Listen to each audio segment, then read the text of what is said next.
마가복음 12장 1절부터 12절 말씀입니다. 예수께서 비유로 그들에게 말씀하시되 한 사람이 포도원을 만들어 산 울타리로 두르고 즙 짜는 틀을 만들고 망대를 지어서 농부들에게 새로 주고 타국에 갔더니 때가 이름에 농부들에게 포도원 소출 얼마를 받으려고 한 종을 보내니 그들이 종을 잡아 심히 때리고 거저 보내었거늘 다시 다른 종을 보내니 그의 머리에 상처를 내고 능욕하였거늘 또 다른 종을 보내니 그들이 그를 죽이고 또 그 외 많은 종들도 더러는 때리고 더러는 죽인지라. 이제 한 사람이 남았으니 곧 그가 사랑하는 아들이라 최후로 이를 보내며 이르되 내 아들은 존대하리라 하였더니 그 농부들이 서로 말하되 이는 상속자니 자 죽이자 그러면 그 유산이 우리 것이 되리라 하고 이에 잡아 죽여 포도원 밖에 내던졌더라. 포도원 주인이 어떻게 하겠느냐 와서 그 농부들을 진멸하고 포도원을 다른 사람들에게 주리라. 너희가 성경에 건축자들이 버린 돌이 모퉁이의 머릿돌이 되었나니 이것은 주로 말미암아 된 것이요 우리 눈에 놀랍도다 함을 읽어보지도 못하였느냐 하시니라. 그들이 예수의 이 비유가 자기들을 가리켜 말씀하심인 줄 알고 잡고자 하게 무리를 두려워하여 예수를 두고 가니라. 아멘. 오늘 말씀은 예수님께서 포도원 농부 비유를 통해서 주님이 오신 이유를 설명해 주고 계십니다. 오늘 이 말씀을 통해서 우리가 알 수 있는 몇 가지 내용이 있습니다. 첫째로 알 수 있는 것은 우리의 본성은 악함을 이해하게 하옵소서입니다. 우리의 본성은 악함을 이해하게 하옵소서. 3절부터 5절 말씀을 제가 다시 읽어드리겠습니다. 그들이 종을 잡아 심히 때리고 거저 보내었거늘 다시 다른 종을 보내니 그의 머리에 상처를 내고 능욕하였거늘 또 다른 종을 보내니 그들이 그를 죽이고 또 그 외 많은 종들도 더러는 때리고 더러는 죽인지라. 예수님께서 비유로 말씀을 하십니다. 포도원을 새를 주고 타국에 간 주인이 소출이 나서 그것을 받을 종들을 보낼 때에 주인의 종과 아들까지도 죽인다는 내용입니다. 이것은 유대 종교 지도자들을 향한 비유였습니다. 하나님께서 선지자들을 보내셨는데 선지자들의 말을 듣지 않았고 때로는 선지자들을 죽였습니다. 그리고 이제는 그 아들 예수께서 오셨는데 아들을 죽이고자 하는 그 내용을 주님께서 비유로 말씀하신 것입니다. 여러분, 빌려준 포도원에서 열매가 맺히고 그것을 거두게 되니 당연히 빌려준 대가를 받아야 되지 않겠습니까? 그래서 주인이 종을 보냈는데 이렇게 빌려간 사람들이 그 종을 때리고 또한 심지어는 죽이기까지 하였다라고 기록되어 있습니다. 오늘 말씀을 보면 점점 폭력의 강도가 심해지는 것을 볼 수 있습니다. 심히 때리고 능욕하고 그를 죽이고 라고 표현되어 있기 때문입니다. 처음에는 그저 때리는 것, 다음에는 모욕을 주는데 이 모욕이라는 것은 사회적인 죽음을 의미합니다. 이 사람의 명예를 실추시키고 살아갈 수 없게 만듭니다. 나중에는 실제로 생명까지 빼앗는 일들이 일어납니다. 여러분, 우리가 주목할 점이 있습니다. 처음에 종을 보내었을 때에 이 종이 매를 맞고 돌아온 그때 주인은 이렇게 때린 사람들을 처벌하지 않고 다른 종을 보냄으로 말미암아 기회를 주었다는 것입니다. 계속해서 기회를 주고 또 주는 것, 그것이 주인의 마음이었습니다. 그러나 사람들은 그 마음을 이해하지 못합니다.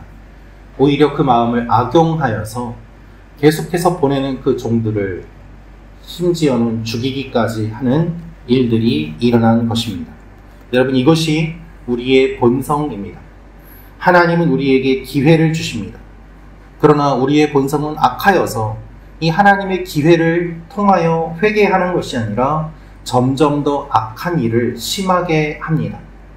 그래서 하나님이 기회를 주실 때 이 기회를 알고 회개하는 사람은 하나님께 돌아오지만 그렇지 않고 이것을 더 나쁜 일을 하는데 사용하는 사람들은 점점 더 하나님에게서 멀어지게 됩니다.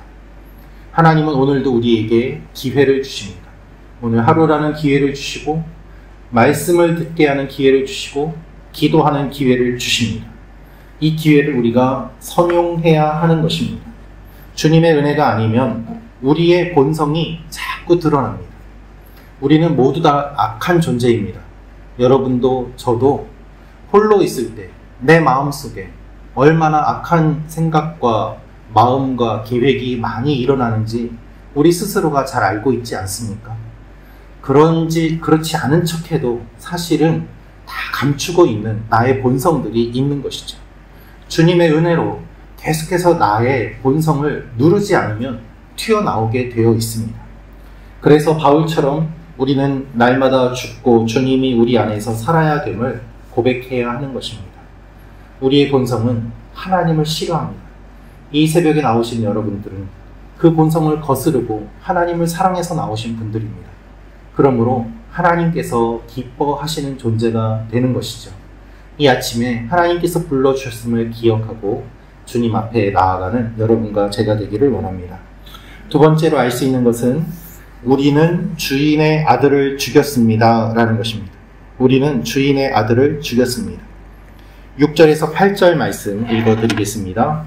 이제 한 사람이 남았으니 곧 그가 사랑하는 아들이라 최후로 이를 보내며 이르되 내 아들은 존대하리라 하였더니 그 농부들이 서로 말하되 이는 상속자니 자 죽이자 그러면 그 유산이 우리 것이 되리라 하고 이에 잡아 죽여 포도원 밖에 내던졌느니라. 주인이 마지막 시도를 강조하고 있습니다. 이제 한 사람이 남았다. 마지막이다 라는 것입니다. 그런데 한 사람이다 라는 말은 원어를 보면 특별히 사랑받는 사람 한 명이 남았다 라는 의미입니다. 다른 종들보다 이 아들을 더욱더 주인이 사랑했음을 표현합니다.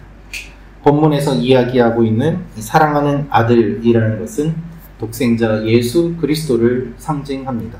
따라서 예수님께서는 내가 바로 그 존재로 여기에 와 있고 너희들 앞에 서 있다라는 것을 말씀하고 계십니다.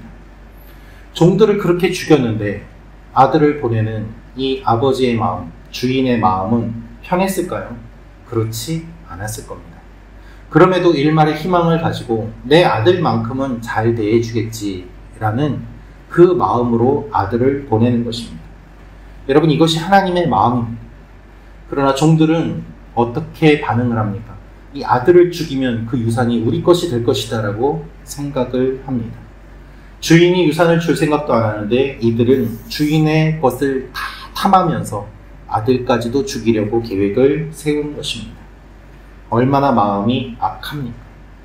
이 악한 모습이 바로 우리의 모습임을 주님이 말씀하십니다. 여러분, 우리는 상대에게 잘해주면 상대도 나에게 잘해주겠거니 생각합니다. 하지만 내가 잘해주는 것과 상대가 나에게 잘하는 것은 별개의 문제입니다. 내가 아무리 잘해줘도 상대가 나를 배신하고 공격할 때가 얼마나 많이 있습니까? 그러나 동시에 우리 또한 그러한 모습들이 있음을 우리는 기억해야만 합니다. 예수님을 죽인 것은 결국 우리 자신입니다. 나의 죄 때문에, 나의 허물 때문에 주님이 채찍에 맞으시고 돌아가신 것입니다. 이 깊은 자각이 없으면 주님의 십자가가 나와는 관계가 없게 됩니다. 그러므로 이 고난주간에 우리가 우리의 모습을 돌아보고 하나님 앞에서 얼마나 악한 죄인인지 우리의 고백을 하나님께 드리며 나아가는 시간이 되기를 원합니다. 십자가를 바라보면서 결국 우리는 우리의 가슴을 쳐야지 살아남게 됩니다. 마지막으로 알 수 있는 것은 하나님이 두려우신 분임을 알게 하옵소서입니다. 하나님이 두려우신 분임을 알게 하옵소서. 사람을 두려워하는 모습이 오늘 말씀에 등장합니다. 12절 말씀입니다. 그들이 예수의 이 비유가 자기들을 가리켜 말씀하시는 줄 알고 잡고자 하되 무리를 두려워하여 예수를 두고 가니라. 예수님을 잡으려고 하는 사람들, 예수님을 공격하려고 하는 사람들이 이 비유를 듣고 도망갑니다. 그냥 물러납니다. 그 이유가 사람들을 두려워해서, 무리를 두려워해서 두고 가니라 라고 되어 있습니다. 이들은 하나님을 두려워하지 않았습니다. 이들은 사람들을 두려워하였습니다. 정말 두려워해야 될 존재는 하나님이고, 하나님을 두려워한다면 예수님을 믿고 따라야만 했을 것입니다. 그러나 이들은 하나님과는 관계가 없고 사람들만 두려워하였습니다. 유대인 지도자들의 모습을 보여주고 계십니다. 이 단어는 마가복음에서 유대교 지도자들이 예수님을 제거하려고 할 때에 사용되었던 단어인데, 그 단어가 무엇인가 하면 주인이 농부들을 진멸한다 라고 하는 이 말을 유대 지도자들이 예수님을 공격하려고 하는 그 표현으로 사용하였어요.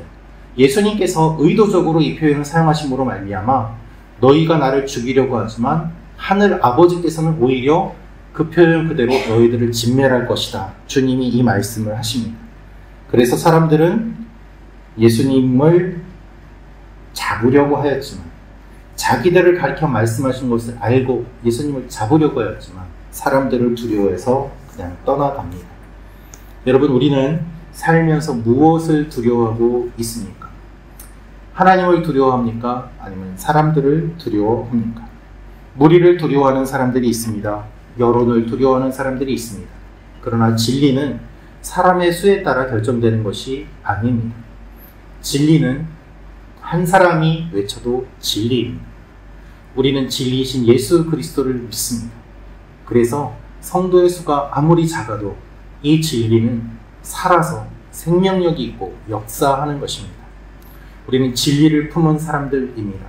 사람을 두려워하며 사는 것이 아니라 하나님을 두려워하며 오늘도 주님 앞에 나아가는 하루가 되시기를 기도합니다. 같이 이 아침에 기도하기를 원합니다. 주님, 내가 죄인입니다. 내가 주님을 십자가에 못 박으라고 외쳤습니다.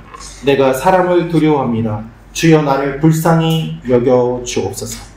이 아침에 우리의 마음을 돌아보며 하나님 앞에 나아갑니다. 주여 우리의 기도에 귀를 기울여 주옵소서. 이 새벽에 나와 기도하는 우리 한 사람 한 사람의 마음을 받아주시고 오늘도 주님의 은혜 가운데 거하게 하시고 고난주간이 우리에게 어떠한 의미인지를 깊이 묵상하며 나아가는 오늘 하루가 되게 하여 주옵소서. 예수님의 이름으로 기도합니다. 아멘.